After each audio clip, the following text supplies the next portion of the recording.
Say it! It doesn't matter what your name is! Say my name. What's your name? What? What is your name? Tony! You're listening to Don't Call Us Anthony podcast. All guest views and opinions are their own, but don't worry, the hosts will share theirs so you can call them opinionated. But just don't call them Anthony. And now, the hosts of Don't Call Us Anthony, Cooley and Tony. Welcome to the show, Art. Hey, thanks for having me. Thanks for being here, man. This is Art Clausen. He is super famous in my neck of the woods. I'm sure people know him globally, but just don't realize it. But really though, like he's a legend, in the board game community, right? Like over here, the local board game community anyway. But soon to be, after people see this, soon to be around the fucking world. I'm gonna go get my cape. Oh hell yeah! Did you mention he can fly? Listen. Here's why I say this. Everyone in the board game world around here does know who I am, and I'm a board game enthusiast, is what I am. Mm-hmm. And I've been for a long time. I mean, really, I started playing board games. The way I look at it, it's always been games. Games are everywhere. My dad taught me like backgammon and chess when I was like 7. I remember playing like Parcheesi and things like that. And I was always into chess, and then Axis and Allies, Risk, always played those when I was younger. Then when the original Dungeons and Dragons came out, I played that, going back to the basic set, with the die that you had to color in and everything. Played Dungeons and Dragons for a while, then got back into, what I call the Ameritrash war games, right? The Axis and Allies, Risk, Fortress America, and things like that. Mm-hmm. Then I played a lot of poker. Played a lot of pitch. Some other games in there that were pretty popular back in the day. But eventually, I ended up actually looking up strategies for Axis and Allies. Found BGG and found HeroClix.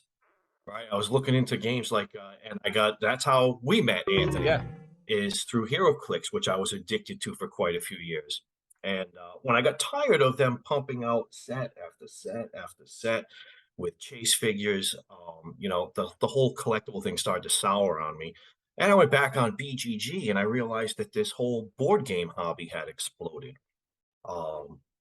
Before you go on, explain what BGG is for people. Oh, it's called Board Game Geek. It's like pretty much it is a repository of information around the board game world. It's a very fantastic site.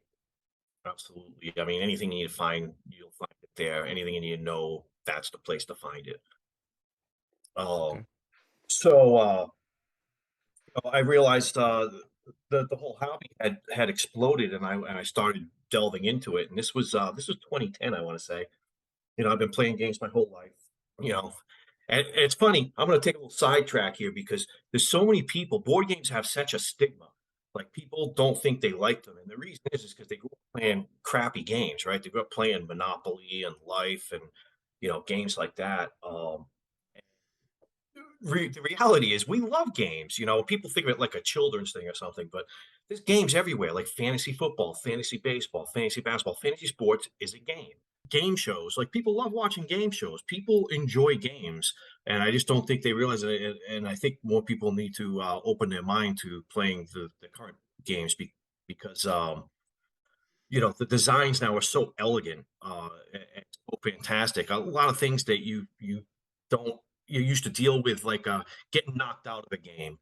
Very few games have it where there's player elimination in them now, or runaway leaders, where it's just like, someone's won, 30 minutes into the game and you're going to play for another 2.5 hours.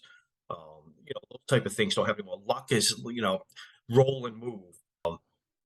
and the history of board games, right? So let's go to that. We'll start right there. Yeah, the history of board. Yeah, there you go. We'll start with just a couple days ago. The designer of Settlers of Catan, Klaus Teuber, he passed away. And like all the props to that guy, right? Like now, Catan is a game I've played quite a few times. It's not one of my favorites, but I have so much respect for it because that was what started this whole thing, right? It's like board games were not a thing really in the U.S. There's there's the hardcore, the miniature gamers, Magic gamers, the war gamers. Did I say war gamers? There's types of gamers that they're into the things, RPGs, but board games really wasn't a thing. Like family board games has always been a thing in Germany, and that's where Settlers Catan was born. They tend to have board game nights in their families and things over there, and it kind of crossed over, made its way to the United States, and it was a pretty big hit. And that kind of, was like the jump started the life of the board game industry again in the United States. And like 5 years later, I believe, is when we got Carcassonne. And then like 5 years after that, I think might have been like Ticket to Ride, and Ticket to Ride really blew things up, right? And that's kind of the game that I want to replace Life and Monopoly in everyone's closet. Like they need to get Ticket to Ride in there. It's a great game. There's no runaway leader issues. There's not a lot of take that. Like sure, you can take someone else's, like try to say, oh, they're going for this route and like block them, but that's about the extent of the take that in that game. You're playing for victory points. No one's eliminated from the game. There's strategic decisions throughout. It's quick moving turns. So like, give me 2 cards, or like I'm gonna lay down some trains over here, and just keep going around and round, and it doesn't overstay its welcome. Plays in probably like 60 to 90 minutes. I mean, experienced players can do like 45. Scales well from 2 to 5 people, 2 to 5 players. So a fantastic game, and I think that really like blew the top off of everything. All right, can I ask you a question? Ticket to Ride. That's an old game that's been around for a long time. Let's see. That came out in like 2004, I think. All right, because I actually just like over the past, like I think when the pandemic started, a buddy of mine and I started playing like the digital Ticket to Ride on the iPad, and like I love the game. Great implementation. But I had no idea that was like that came out in the early so when you started saying like Ticket to Ride, I was like, I just got into that. I love that game. So so it's great. Yeah, so I know exactly what you're talking about, but that's cool. It's been around for that long. That's awesome. Yeah, and that was actually my gateway back into board gaming. Art. Courtney loved that game. Yes. Yes, Courtney loved that game. So good. That's what we call it, a gateway game. Yeah, I love it. That's the game, and the other gateway game I love, probably, I mean, this could be my number one game of all time. Not my favorite game of all time, but I play it so much, and everyone that plays it loves it, is Lords of Waterdeep. All right. Nice. Mm-hmm. Yeah, which I would also call a gateway game. It's probably it might be just a tad heavier than Ticket to Ride. It's a good next step. Also scales well from 2 to 5, and it's got all the same things. But it's worker placement. That was one of the early worker placement games. A worker placement is easily, I'd say, the top mechanic on like BGG, like gamers. Like everyone loves worker placement. No one dislikes that. Like mechanic I don't like is pick up and deliver, and it's not a very popular mechanic. A lot of people don't like pick up and deliver. But definitely worker placement's a big one. I think the first one was Kalis, which was a straight up Euro game, came out. That was probably 2009 or so. I don't know. I could be off with that, but that was the first workplace. And then Stone Age kind of like really broke it down to its simplest form, and it's a fantastic game. Underrated. I don't know. I think it's underrated. Stone Age, great game. And then Lords of Waterdeep kind of took it to another level. And there's so many worker placement games now. These are the early ones, but Lords of Waterdeep is a near flawless game. I will say, I won't call it flawless because I actually take that cards out. There's these mandatory quests that you give to someone, and they can't complete any other quest, which is how you get the victory points in the game. You collect resources and you use those. Where the resources are actually fighters and wizards and priests and thieves and stuff, and you're trying to complete quests. And if you hit someone with a mandatory quest, it's only like worth like 4 or 5 points. I don't even remember. And they can't complete any quest until they complete that one. So they might not even have the resources to do it. And what I've seen happen is people wait until the last round and they end up playing Kingmaker. They're not even in the game. And I saw someone that was like in last place, and someone was really in first place really well, and that person played the final round and completely swung the game. It's left a sour taste in that one person's mouth. And I get that. So I just removed those from the game because I think it's fine without it. There's an expansion port that people swear by called Scoundrels of Skullport, which I actually own, and I have played it once, but I haven't even taken the shrink wrap off it. Used my own copy because everyone loves the game just the way it is. All right, so tell us. All right, so tell us, how many games do you own? How many board games do you officially own? I stopped keeping track a couple of years ago, and when I build my man cave, which I'm working on now, and get that fed and get my new shelves and set it all up, it's somewhere between 700 and 800 board games. That's insane, dude. That's insane. How do you? But you said some of these are still like not even they're like still in like plastic. Absolutely. So why do you even play? So you play the game, or you just you're like, I'm buying this because I'm gonna play it, or you have played it and you just buy a second one that never you take out. I always intend to play the games, right? And I ran a board game group in Providence and in Worcester. I had 2 chapters, and it went really well until COVID hit, right? And then COVID hit and pretty much killed the whole thing. So I haven't played as many games since COVID hit. It's like I used to be able to get games to the table easily because I'd have a weekly game day with tons of my board gaming friends, right? And we used to run it at the Children's Center at the YMCA. We had events where we had like over 100 people there and raised a lot of money for charity, doing like a 24-hour events for charity, and had all kinds of donations of food and games and things like that. But COVID hit, and I really it was hard to play board games. And thing is, the board game hobby didn't really die because of COVID. It just kept growing. It was in this J curve, and it's still happening. It just gets bigger and bigger and bigger every year. More and more people play and realize that the games are so much better than when they were a child, and that they're fun, and it's a great hobby. And I think COVID kind of gave people a reason to pick up board games again, because they were stuck home. They were like, oh, I need to find something to do. Let me grab this board game that I haven't played in years. And they kind of like found like a new love for it. Absolutely. And especially with like your family, right? And your close friends and things. When you're into, I play all board games, but I definitely gravitate toward heavier games. Yeah. Games like Through the Ages and Kanban are probably like my 2 favorite games of all time. And it's like, there's a level of commitment to playing those games when you're going to have to sit there and listen to like a 40-minute rules teach, and then you're going to have to play a learning game because not everything's going to sink in over those 40 minutes, right? And you're going to have to get through a game, and you're like, okay, now I know how to play the game, and the game lasts 3 hours. Not everyone wants to do that. Like my wife, she's she gets tired of learning new games, period. So you really need like people who are a little more committed to get those type of games to the table. And after COVID, it was pretty hard. But now I started my meetups. I never let go of my meetup for my board game crew. So I literally, I'd say 2 weeks ago, I started using the site again, the meetup, and making, at least in Worcester, I'm making events up there.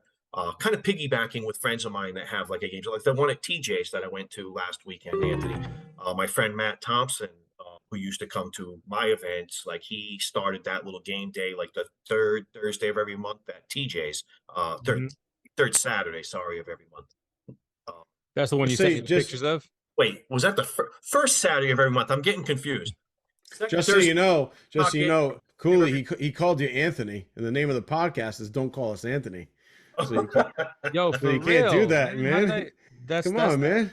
That's that howler, man. Yeah, dude. You got it, Cooley. Yeah, it's Tony or Cooley. You can't call him Anthony. All right, Cooley. You got it. It's cool. That's what's up. So basically, I want to get more game days going. Through COVID, pretty much my gaming friends have been, Anthony and Ken. Oh, he said it again. He did. Oh, Tony. We're gonna have to kick him out. No, we couldn't. We're gonna start a drinking game. Every time he calls me Anthony, he's gonna take a shot. I'm in. Oh, I love it. That's amazing. I don't think you ever told me not to call you Anthony before. Man, you're really fucking up my steez over here, man. Come on. This is a persona. This is a character that I've built up, man. And now you're just tearing it down. People are gonna start calling me Anthony now all over the place, and that's not cool. That's not cool. I don't think I've ever called. I've always been Cooley to me, and I've always been Tony. It's just funny the way it rolls. It's fine. Like, I mean, like, honestly, I'm not opposed to it really, but I've known so many Tonys. It's like not hard to say, but like I think I've always called you Anthony. When we met, I remember when I think the first time we met, going to New York Comic-Con, right? That was it. Yeah, dude, NYCC. Yeah. NYCC. Yeah, we went up there. It was you, me, Dugas. I think I brought my nephew with me, right? Yeah. It was Elijah. Was that the Elijah Spectre? or Alex? Or both? Oh, I don't know. Did I take both of them with me? I think I might have taken both of them. There was 4 of us. It was definitely Dugas and I. We met you somewhere, and then you drove in. Mm-hmm. And I think it was a Spectre release, right, for HeroClix? Yes. Yeah. All right. Yep. Anyway, I had to do a hard stop, man. I had to do a hard stop. We can continue now. Thank you. Continue. So how we met was, so Dugas and I worked at Verizon, which we don't work there anymore, so we can say that freely. We were working at Verizon, and I started a fantasy football league, and he was a part of it, and we had a lot of fun, and it was a live draft. Like, I really got into it, and he noticed that, and like him and I really clicked, and that's a pun because I'm about to say we started playing HeroClix, and so we start playing HeroClix, and he's like, "Oh, you got to meet my buddy Art." And so then I meet Art, and I meet on the pretense of, we're going to play HeroClix. We're HeroClix buddies at that point, right? Right. Not knowing that we were going to end up like coming full circle into the fantasy football world, which I don't like. Fantasy football doesn't qualify as a board game, but it's a gamer's game, right? Like, it's the same. You still have to, strategize, 100%. and you have to. Yeah, it's in that. You guys can do a whole realm. episode on fantasy football. I have never played fantasy football. I just can't. But I'm also not like a huge football guy, and I think that's what it is. Yeah, but I think I don't have any, like, I don't, like, I feel like most of the, and correct me if I'm wrong, both of you can hound me on this, but like, I feel like 90% of the people I know who play fantasy football know like all the players' names, they know all the stats. Like, I don't know any of that shit. So like, let me, and Art, you can chime in. You can chime in, but what I can say from my own personal experience and knowing some of the people that I've gotten into fantasy football, a lot of people, when they start, they may watch games and they may know the sport, but they don't know it as deeply as they know it 2 or 3 years into playing fantasy football. Right? If you like, fantasy football is that sport. Fantasy football is that game. If you don't like football and you started playing fantasy football, you'd start liking football. Exactly.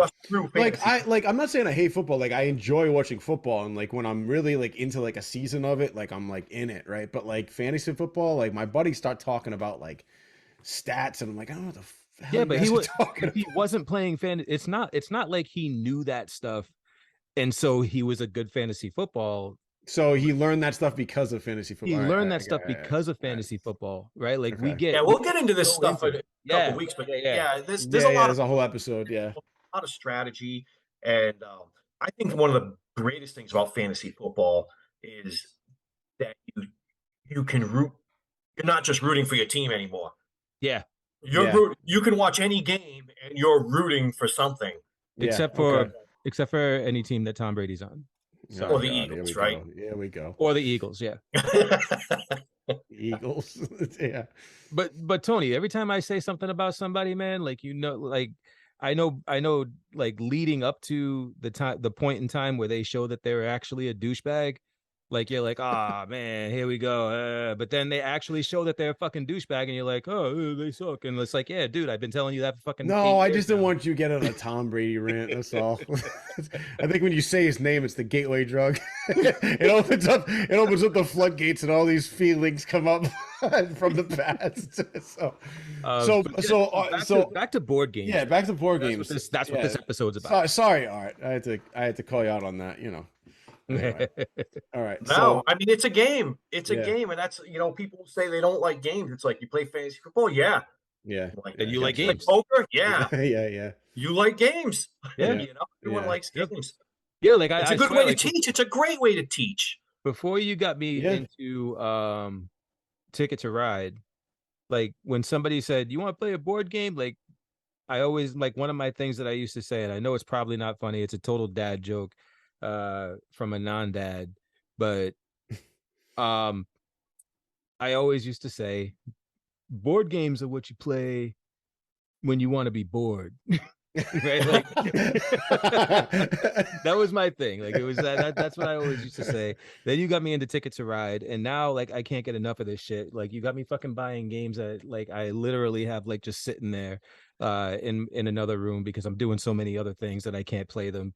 But it's just something about, and I think part of it is like me being a collector of things. Like when I see something that I want, like I have to have it. Like if I see something that's cool, even if I'm not going to use it, play with it, whatever, I just have to have it. Like I just have to know that it's there Yeah. in my Yeah. collection. And so there's that aspect to the gaming community as well, as you can attest to with all the games that you have that are still sealed and in the box. Well, it's fun. It's like because I got into board games because I refuse to do anything collectible or living anymore, where they keep pumping stuff out I have to grab. And you know what's happened? I've just become a collector of board games. Mm, I'm literally collecting Yeah. board games. That's Instead of- hilarious. What's your favorite game right now? Like if you were to say like hands down number one on your list, like if somebody said I want to play this game, no matter what you're doing, you drop everything and fucking play. I mean,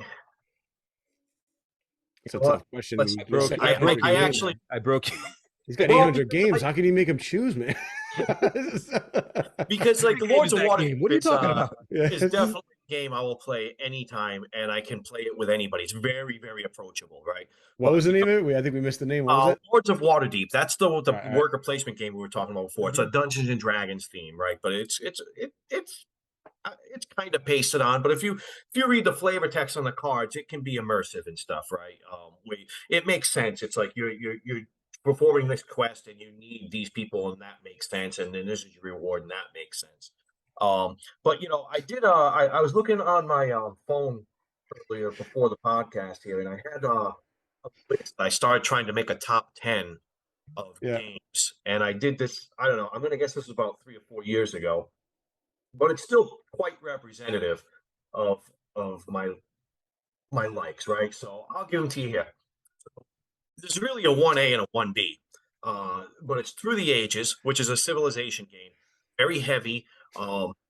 Thing is, I would probably never play that as a board game again. It's another game where the app is phenomenal, and it's not fiddly because the board game is actually fiddly, and you don't have to play it asynchronously, right? So it's you can play it over time because there can be a lot of time. That's probably the one downfall in Through the Ages. You played a 4-player game of Through the Ages, and you had to wait for each person to take their turn. 20, 25 minutes between turns. So that's like the only thing bad about Through the Ages. Kanban, he's my favorite board game designer. Vital Lacerda. Top 3 board game designers. Vital Lacerda. He does a lot of like economic what's the word I'm looking for? Economic Financial. relation type games. Yeah. and Lacerda. Kanban's- I like him What's- already. He's Portuguese. what's that? I like him already. He's Portuguese. Lacerda. So, Yeah, When you say he did a Kanban, game all I called can think of- Lisboa that is Yeah. absolutely amazing, and I learned a little about Portuguese history from that one. there you go. Yeah. Madeira's another one I learned about a little bit. from board games, right? You learn a little bit about history and geography and things like that. But Kanban is like you're running an automotive factory. Um, Fantastic game, definitely. And they came out with a new version, Kanban EV. I have it. I haven't opened it because I have the original game. And I don't know. Someday I'll get you to play it, Anthony, because it's Roberto's like one of his Grail games that he wants to play. Which one? So Kanban. Oh yeah, yeah. So like when you say Kanban, all I can think of is like 3 columns, like to do, in progress, and done, complete for projects and shit like that. All I could think of is a Kanban board. Yeah, I think it's a Japanese word, and I think that that it's related with the automotive industry for some reason, but I think it actually means billboard, Hmm. something like that. Okay. I'm not really sure. Lords of Is it Waterdeep, I have, Kanban? yeah, Kanban. Interesting. All right, I'm gonna have to see if there's like some kind of tie or connection to that in the terminology used in like project based, uh, like work. I think it has a lot to do with efficiency. Yeah, yeah, Whether it 100%. means billboard or not, it definitely I think it has some kind of correlation at this point in time. When you hear the word, it's going to be based around efficiency, I think, right? Hmm. Um, Lords of Waterdeep, I had it 3. Something we haven't played yet, Anthony, Concordia at number 4. Now that's so we can start talking about Euro games at this point because Concordia is a straight up Euro game, and the difference between Euro games, which is like more popular in Europe, obviously, and Ameritrash games, like they have different roots, right? So, Oh, why is like, it called Ameritrash? I was just going to curious. ask you that. I was just going to ask you, why do you guys call it that? Because I don't think a lot of people know what Ameritrash means. Yeah, oh, I that's know it. because that's what the Euro gamers called it. Oh, So so they it's say, called but yeah, all right. yeah, but see, It's but that's trash. weird. But that's so weird because like it's Ameritrash, right? But then like you say it's a Euro game. Like why do you call it Euro trash and say American game? Like it's Well, I like think you're before Eurotrash, they used to call it these games. What was it? These games for us or something like that. I forget what it was before it was called Euro games, but yeah, they're definitely hoity-toity over there and had their nose up in the air at us. And in my opinion, rightfully so, because I'm a mechanics guy. So Euro games are much more mechanics driven. And Ameritrash games are much more theme driven, right? So Ameritrash games, it's like someone has a theme and then they throw some mechanics at it to make the theme work. Where the Euro games, some guy comes up with these clever mechanics, which blows my mind. So I consider myself a board game explorer, right? It's like that's why I'm constantly playing new board games, because it just amazes me how people come up with these ideas. So let's touch upon. I said my number 1 guy was Vital Lacerda. My number 2 was Stefan Feld, and Stefan Feld is just insane because every game I play is I go, this genius. How did he come up with all these mechanics that work together so well? And it's like, and you play it and you're like, why couldn't I think of this? But I never could, right? It's because he comes up with these brilliant ideas. But Concordia is that type of game. It almost feels like a Feld. It's very well designed. It's very elegant. It's not too heavy at all. But there's no theme. The theme is pasted on. It's always like, oh yeah, we're Tom Vassell from the Dice Tower. He jokes. It's like, oh, another trading in the Mediterranean game. That's a lot of what the Euro games are about. They're all named after some city, and you're all use resources and goods the best. That's one thing I like about them. There's no, you know, there's no direct play of conflict. You're trying to do this better than all the other people at the table. And if you're competing for anything, it's usually for resources. And in the Euro games, you're always playing for victory points. No one gets eliminated from the game. Luck is mitigated. There's always a little luck in games. I think a well-designed board game is just the right amount of luck so that someone with a lot of experience playing the game plays with someone with no experience in the game, and the person with no experience has a chance of beating them, right? Which is kind of why I stopped playing chess. Like I love playing chess, but you get to a point where it's hard to find someone to play with because if I play with someone who's if I'm a 1,000 rating or a 1,200 rating and I play against someone who's 1,000, like it's not a contest. If I play with someone 1,400, it's not a contest. One I'm getting beat, one I'm winning. You have to find someone that's like in a range right around you to be able to play the game because there's no luck in chess at all. So I think the right amount of luck where you don't feel like I rolled a 6, I'm going to move 6. That's so random. A lot more randomness in in Ameritrash games. A lot of dice chucking, a lot of drawing cards. There's just the right amount in Euro games. Ameritrash games, like I said, you have player elimination. Turns can take a long time. The lines are really blurred now. Most of the games have elements of both. And there's shades in there too. Like Anthony, we played that Dwellings of Eldervale. Take a drink, brother. Me? Yeah, because you called him Anthony again. Tony, when we played Dwellings of Eldervale, right? That's No, just funny how he said, "Take a drink, man."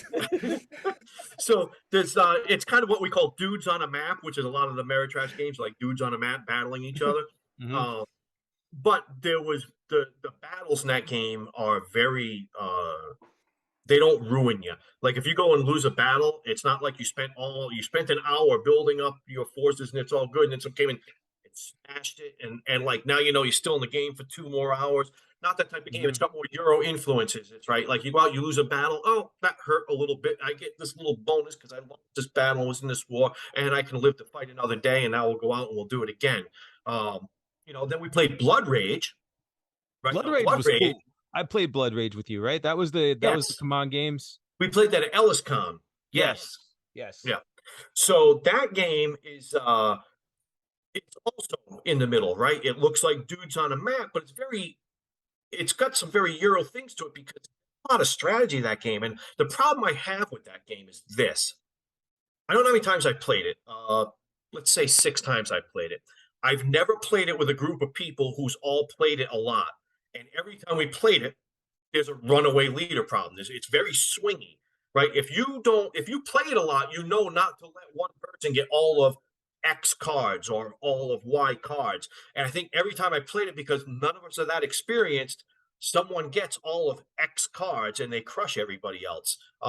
But still fun. There's definitely strategy. So if you play it multiple times with the same people, you'll start to get a feel for the game. And it's a very strategic game, and it's a lot of fun. Those miniatures are awesome, Yeah, those miniatures are great, man. A lot of different paths to victory because every time I played, a different strategy has won the game. Is that your game? Yeah, I own that. Can I paint those minis? Please. Absolutely. Can I paint those minis? Yeah, you can. All right. That's awesome. It's like they're so fucking cool, man. Especially the monsters. Like the monsters are awesome. I have one question for you, not to sidetrack, but I've been dying to ask you this since we started. So I'm a big Jaws guy, right? And I remember when we were, me and my buddy were hanging out during the pandemic, and it was kind of like we both decided to hang out. We were definitely like COVID free, so we got together, and I brought over the Jaws board game. And I cracked it open and I started reading the instructions. I'm like, dude, I don't have time for this. I didn't realize like how many. I was like, I don't have the time. Like, I'm never gonna figure out how to even play this. Like, I have not played it yet. So, have you played the Jaws game? And if you have, do you like it or not? Or like, what's your take on it? I have not, but you know what? There's a game that's like Jaws, where there's a shark that like grabs something. I don't remember what it is. You know what? I think that Wesley. Okay. What's Wesley's real name from Next Generation? Oh, yeah, I know you. Will Wheaton. Will Wheaton. So Will Wheaton had the board game thing that he started up probably close to 10 years ago, where he invite guests on. They play a board game. They play Ticket to Ride. They probably played Lords of Waterdeep. They played lots of things. But I think he played the game I'm talking about. It was one of his favorite games. It's a light game, but I'll look it up and I'll let you know. But yeah, there's like a shark that stuff. Yeah, I've never played the Jaws board game. Doesn't sound like something I'd want to play.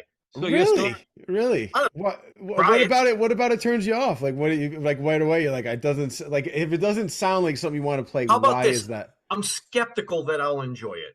It's I haven't heard about it, and if it was any good, I'm sure I would have heard about it. Is how I'm thinking. It's I mean, yeah, if it was any good, you would have heard about it. Yeah, right. That's It's- crazy though. But for somebody who like collects board, I feel like Jaws when it came out, like a buddy of mine who's like he owns the biggest Jaws collection, which is probably why it was on his radar. But like I'm just saying, like I feel like it was flying off the shelves. Like anybody who was into Jaws was grabbing it. Like it was sold out for a I mean, while. like there's that collector aspect though too. But right? still, I feel like it was for a while. It was like super popular. Like I'm surprised you haven't like played it or heard of it. The fact you haven't So heard let of me it. think. I think I've heard of it. Is it from like the 80s? No, the one no, from the it just- 80s looks stupid as shit. Oh no, not that one. No, it came out like 2-3 years ago. Like it's Oh, really? yeah, I have the game and it was like a buddy of mine played it with his friends and it had like all the characters and like it was Amity Island and it was literally like a legit board Hey, game. I love the movie. Let's play it. I'll read the rules. Yeah, That's what I do. Yeah, that's what I was gonna suggest. I was gonna suggest getting together with Art and just having him like teach you the game because he will do that on the fly. Like he did that the other night with a game. Well, how long did we spend with you like telling us the rules? I think it took like an hour and a half for him to go through the rules. Oh my and God, dude. and then he was trying to shit on That's me an for what exaggeration. and then Art was trying to shit on me for wanting to leave at like Look, 1:30 his- 1:30 in the morning. Like His he's like Tony, where you his Tony going? when I'm explaining the rules. I'm explaining the rules, and he's like,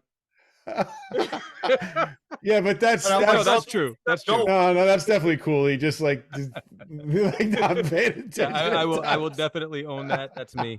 It's so funny because that's totally accurate.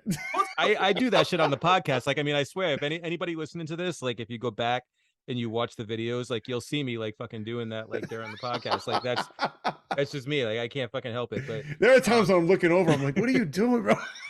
so yeah, I want to play this Jaws game. I'm going to look into it, right? Because the other thing I was going to say. So I got two things I want to say. So I'm going to lose my spot here. One was you'll that, always have a spot here. what's the word I'm looking for when something is like attached to a movie or something like that? It's and you get the rights to it. Like copyrighted or not copyrighted? Licensed? Yeah, let's call it license. I feel like I'm looking for a P word, but I don't know. Okay. So No, license is the word. okay, so a licensed merchandise. Usually those games, if they're not done by certain companies, like Fantasy Flight is really good with awesome. license. What's that? They were awesome. Right, but if it's just some small company that's what they do, they buy licenses to like. Jaws is not a B, but like, there's a company. I don't want to crap on them too bad because it's not too bad, but they did like Orphan Black and Sons of Anarchy. And those games are okay. They were okay, but a lot of the ones below that, I think it's called Gale Force 9. I think is the company that maybe does that. But a lot of the stuff that is licensed isn't very good. Like I said, they're just trying to get the license and build a game around to sell it because people will buy it, but they don't. Stefan Feld is not creating the mechanics of that game. Let's put it that way, But Well, from what I'm looking at, because I looked it up, it looks like the designer of the Jaws board game is Prospero Hall. Never heard of him. All right, so that's not a good sign. Well, no, I have, it's like, oh no, there could be a diamond in the rough. absolutely. I couldn't name all the designers of all 800 games. But the funny thing is, it's called designer board games. The reason they call it designer board games is because if you go back and look at all the games in your closet, Milton Bradley and stuff, no one ever gives credit to the designer. Yeah. And, they call these designer board games because the designer's name goes on them. And Yeah. I think that's how they got the name. Gotcha. I feel like it's tough though, like when you say that you got into like reading rules, like that makes me want to go to sleep. like that's what you were into. Like I give you a lot of credit. I feel like you really have to have an interest in yeah, like I guess if you're a mechanics guy, like the way that things work and the way that things fall into place, and I feel like the rules actually a big part of that. So Yeah, I like to share with people, right? So I like to share what I enjoy with other people. And if I'm going to do that, I'm kind of an ambassador for board games, and I'm very good at picking a game for the crowd, right? So the reason why do you have 800 board games when, like, if I only had games I wanted to play and I could just live with these, maybe I'd have 150 or 200, but game for 2 people, sometimes I need a game for 7 people. Sometimes those 7 people are all hardcore board gamers. Sometimes 6 of those people have never played a board game before, right? So you need all these games for all these different audiences and things like that. And I bite the bullet for reading the rules because I'm the guy that, likes to spread the love of board games. I Mhm. do that with a lot of my hobbies. I'm always trying to shove beer down people's throats and take them golfing. It's like that's Yeah, and like that's my favorite. That's my favorite part about you, Art, is when you try to shove beer down my throat. Um, the you only um, drink whiskey and tequila though. unless you're shoving beer down my throat and drinking beer. Um, I have a question because I really want to know this. You mentioned Dungeons and Dragons early on in the podcast, and Yep. for me, I've never really got into Dungeons and Dragons. I've never really been like a big board game guy. There are games that I like. One of the games that I play pretty often with my friends is Cards Against Humanity. I'm sure you've heard of it. I'm sure you played it. That is just like a super offensive game that me and my friends like to see like how messed up it can get. And you really have to play that with the right crowd. But aside from that, like whenever I hear about Dungeons and Dragons, it just seems like so it has like this kind of like nerdy stigma to it, and I've never played it, so I can't speak to it. But what is it about Dungeons and Dragons or D&D that why has it captivated such a large audience? Like what is it about that specific game where it's more one of the more well-known games? I think that people who maybe aren't board game players, you know, is there a reason why that game has kind of like become as popular as it has? I think Tony will be able to give a better. I'll call him Cooley. Cooley will probably be able to answer this better than I do, but I think it's a as a, long as a you bit don't of an call me Anthony, I escapism, don't give a right? shit. What is it? Sorry, what is it? And like escapism. You get Okay. to be somebody else. You Yeah, know? like Okay. so I'll definitely chime in on this. Tone, like you and Jim and Don, I believe to some extent, as Don acts or no? Is he an actor? Yeah, he's an actor. Yeah. Yeah, yeah. So you, Don, Jim, like I mean, like as actors, like I mean, this is like fucking this is like amazing for you guys. Like you guys should definitely try it out because that's all Dungeons and Dragons Hmm. is becoming a character and playing the role of that character as as thoroughly as you can. You're basically method acting at the table. And Hmm. instead of having a script, you have a dungeon master, and that dungeon master is guiding you through, and you're making decisions, but the decisions don't you don't actually have a say in how those decisions end up. It's all about the dice that you roll. So that's where the luck comes in. That's where the gameplay comes in. It's like you got to roll the dice to make sure to see that you've you're gonna attack a creature. The creature has a certain amount of uh you know defense, right? And you're going to attack it with your +1 sword with 18 strength or whatever, and like you roll the dice and you either hit or you don't, and if you hit you got to roll to see how much damage you do, and it takes so much life off that creature. But and that's where the mechanics come in on the game, but ultimately the fun is all in like playing a character and your friends playing their characters, and you guys actually like creating a story that is pretty much infinite, right? Like I mean, Hmm. like it only ends when your character dies. And at that point, it only ends for you. The Yeah. story continues, and you can Right. create Right. a new character and jump into the same story, and that story continues. Your Okay. character existed, everybody remembers your character, but you're a new character, and now that new character is somebody that you're going to play completely differently. So that to me, that's where the fun of D&D comes in. The problem nowadays in art, I don't know if you agree with me or not, but the problem nowadays is that there are not enough storytellers, like Yeah, I agree with that. actual storytellers that can Yeah. sit there, like you have to find somebody that has that magic that can actually make you believe that you're in a scenario, Mhm. right? And if they can't, then like the game is just that's where the game becomes boring, nerdy, and weird, is when you have somebody that doesn't have that ability to actually I Are captivate you familiar with the somebody's guy attention. from New Hampshire who brings in the lights and the fog machines and everything? Yes, I can't Oh, Yeah. remember. see, that's cool. That'd be crazy. I can't That's remember Yeah, his like name. he that. goes Yeah. to TotalCon every year. I forget his name, but his stuff is like sold out like instantly. Hmm. People get to. So I'm gonna chime in here a little bit that see I think there's probably three different types of RPGers, right? There's the hardcore RPGers that Anthony's referring to.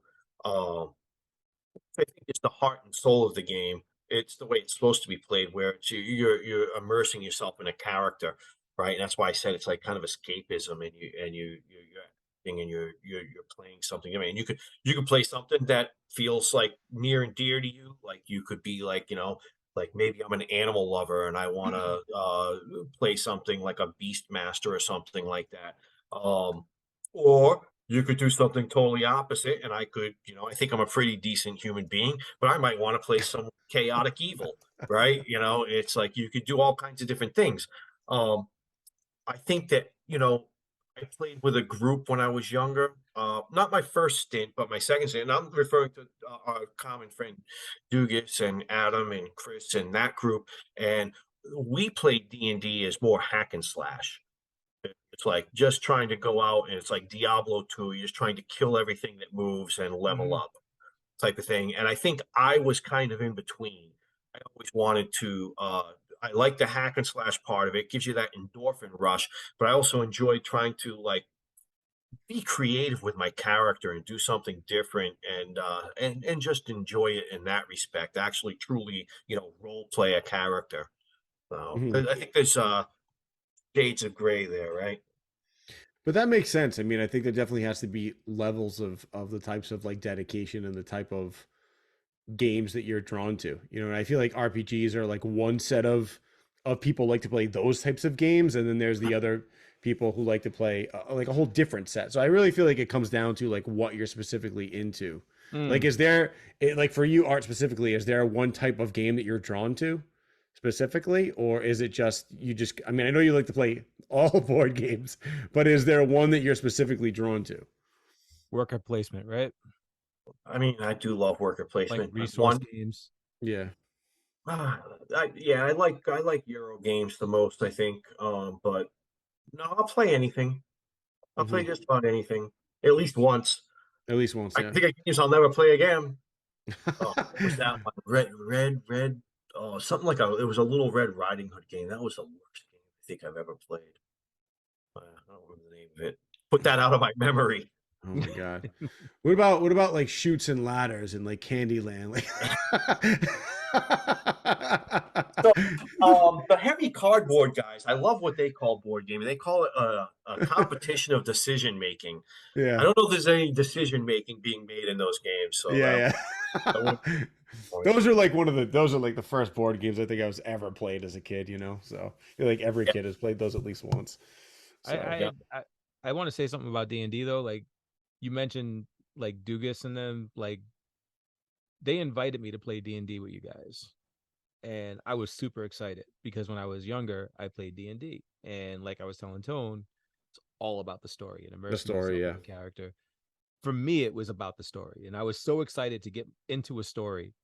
And when you just like what you just described was like absolutely 100% correct. Like it's all about hack and slash because I joined your group, and I don't even think it took 2 minutes, and my character was dead, and I was like, I'm out. Yeah. Mhm. And they were like, Dugas "You can want to be make a a new very character?" I was like, "For what?" Because I'm yeah. just gonna die in 2 minutes. Mark Um, punishing. If you do anything he doesn't like, he'll just absolutely punish you as a DM. yeah, which is Mark, I Yeah, love you, I but know. that's trash. We do. He's done it to me, dude. He's done it to me. The last time we played, I was like, dude, really?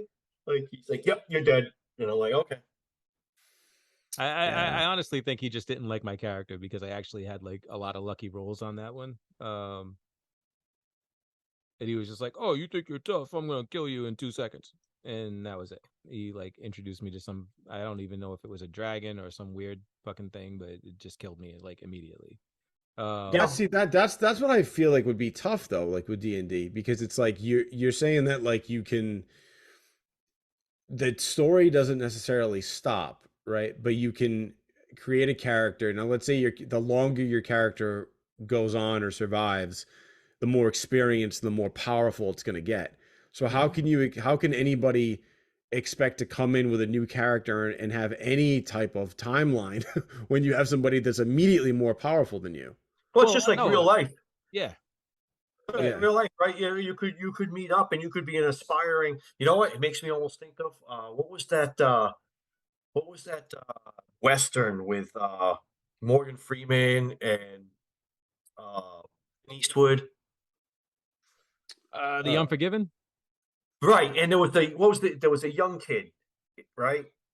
And he met up with them, and these guys are like old veteran, like kick ass, bounty hunter cowboys, and this kid's like wants to be, Yeah. and like he couldn't hack it, but they took him under their wing, and tried to like make it happen. I think that's what that would be. It's mhm. some, Mhm. I would look at it something like that. So you could do that. All And a right. lot of times, like when you're creating characters, like like the DM will, a good DM will allow you to like create a character that's like kind of on par with the rest of the party. Um, Mhm. so that way that way you're not like struggling to keep up with them and you're not holding them back. Yeah. You can actually level very quickly, but you have a very strong chance of dying. That would be the dynamic, right? Right. If you're like level 2 and you're going out with a bunch of level 10s, and you go into a dungeon with them, if you survive, you're going to level up very quickly. But the chances of you surviving are probably slim. Okay. Going All to right. face things way beyond your capabilities. But there's something you didn't touch on there that is that, when you get to a level 10 character, you get attached to that character, Mm. and they do die. And what I remember very distinctly, no one, I handled it pretty well. I think I handled it well. A lot of other people didn't handle it well. They had some pretty high level characters that they had been working on for a long time. And they all got like eaten by a trapper, all of us Mm. at the same time. And they're like, we always check before we go through a door. And like, well, you didn't check this time. They're like, but we would. And it's like, no, but you didn't. And like walked in Trapper, the whole thing swallowed it up and there was no way out. And a bunch of like level 12 characters were dead. Yeah, and like to put it in perspective, Tone, There imagine was yelling, playing. screaming, crying, all the emotions. I was laughing. There were people crying. Yeah, Oh, yeah, Tone, imagine playing Assassin's Creed yeah. and what's his name? Ezio, right? Ezio. Yeah. Ezio, yeah. Imagine playing as Ezio and like you get like halfway through the game and Ezio dies, right? Yeah. But you don't get another life. Like it's just fucking done. And they're like, okay, well now you get to roll another fucking character and start from the beginning. Like that's what happens in these RPGs is like if you die, you die. Like there's no coming back, and like there's not a second life or like fucking a one up Dude, I'd mushroom probably or put the anything like game. that I that you probably could wouldn't eat. come back for the game for like a week. I'd be like, I can't start. I can't even fathom starting over right now. Yeah. I'll It tell you what, becomes this is when that Trapper happened, there was a whole lot of this. I'm praying to my God. And Dukas is like, okay. He doesn't hear you. so that's Nope, so that didn't that's the answer. key. Oh my That's the god. key is don't let Dugas be your DM. Pretty much it. Jesus. Because the That's way it worked for rough. me was I was like, hey guys, and then I was like, I'm dead. Other guys were like, I'm praying to my God. And he's like, who's your God? I was like, I don't know. Let me see. Oh my god. That's hilarious. Well, hey, thanks for explaining that because now it sounds like something I probably want to check out, Like So try it once. You have to try no, it I'll once. totally try it once. It's But just like one of those you gotta find a but good it's one of DM. those games that I've never been in a group of friends where they had an interest in playing it. I actually didn't even I didn't even know to some extent that you actually had a pretty good amount of experience with it. So Mhm. we'll have to check it out sometime. That'd be dope. So Yeah, and I mean, I'm a storyteller, so like yeah, I man. can DM. All Like right, let's do I it. just don't like to, you know, step on people's toes. So when Dugas was like, I'm the DM, I'm like, cool. And then he was like, you're dead. And I'm like, all right, peace. I really want to thank you for spending the time with us tonight, just talking about board games with us and sharing, history and, current experiences and the stuff that you love. If there was one thing that you wanted people to take away from this and something that you think would help people get into playing a board game, what would that thing be? I mean, give it a try. Like, give it a try. Come see me. I'll find a game you like. I promise I'll find a game you like. Yeah, and if you don't live in Rhode Island, Art has offered to pay for your way to come and see him. So, all right, let's When see. this episode comes out, he's gonna have like. So one thing I could say, everyone likes party games. Like board gamers, we like party games too, but we like board gamer friendly party games. A couple that you've played, Just One, right? Have you played that one with us? Just One? No, I That's haven't. the one. That's the one where you like put a card here and you can't see it, and there's 5 choices, and you say 1, 2, 3, 4, 5. No, I haven't Right, played and that there's one. 5 words, and then everyone else has a secret thing, and they write a word down, right? And it can only be one word, and it's supposed to lead to that.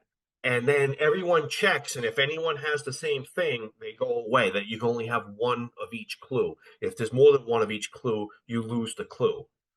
No, yeah, nope, that wasn't me. That was some other black kid. Well,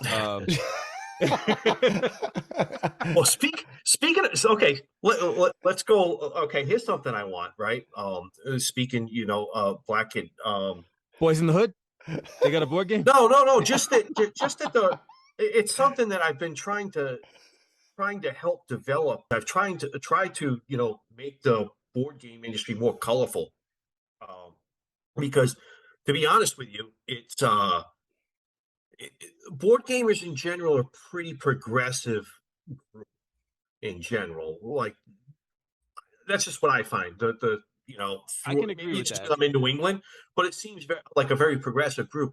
But man, is it white? Yeah, I can It also really agree is. with that. If you go to a convention, it's it's skewed to society, right? Whatever, the percentage of POC is in society, it's much less at a board game convention, which I'm not really a fan of. I don't know why it's that way. It shouldn't be, because the people are very, very accepting, and very progressive, and there's certainly no reason it should be that way. It just did. So I'm always trying to reach out to those communities. And I'm hoping that working with Roberto, like we haven't decided what we're going to do yet. He's pretty busy until June. I'm hoping that I can help him out in some way that, keeps moving it in a direction that it should be going, that it should be reaching all facets of society. Like the ins and outs and all the rules and stuff. So that's gonna be fun. Tony, tell us we have to stop. All right, chill, man. but no, seriously, I just wanted to take the time to I want to thank you, Art, for coming on, man. This was a blast, like a total like wealth of information about board games, stuff I didn't know. This has been a lot of fun. Is there any way, like if somebody wanted to get in contact with you to touch base with you about a specific game or reach out anyway, like what would be the easiest way to do that? Can they just hit you up on Facebook or something? Say a shameless plug. If you go to the Tabletop Revolution, I do still have an account on Twitter for just board games. All right, man. That's easy enough. Hit up the tabletoprevolution.com or whatever. At the Tabletop Revolution. That's it. At the Tabletop Revolution. All right, man. Twitter. Well, check that out if you guys want to get in touch with Art for anything board game related, and I'm sure that we'll have you on again. Art, man, I appreciate you for coming on to Don't Call Us Anthony, even though you said that name a lot. A lot. I won't next time. All right, Art, we'll talk to you soon, man. Appreciate you coming on, brother. A pleasure. Thank you all. All right, take care. Yeah, man. I'll see you soon. Hey everybody, thank you so much for checking out this episode, and we truly appreciate your support. If you are listening to this episode, please be sure to subscribe to our podcast and rate it to help us share these conversations with others who may enjoy it. If you're watching the show on YouTube, please be sure to subscribe and click that notification bell so you can be notified as soon as we drop new and exciting content. Thank you so much again for joining, and be sure to tell your friends. Just make sure you don't call us Anthony.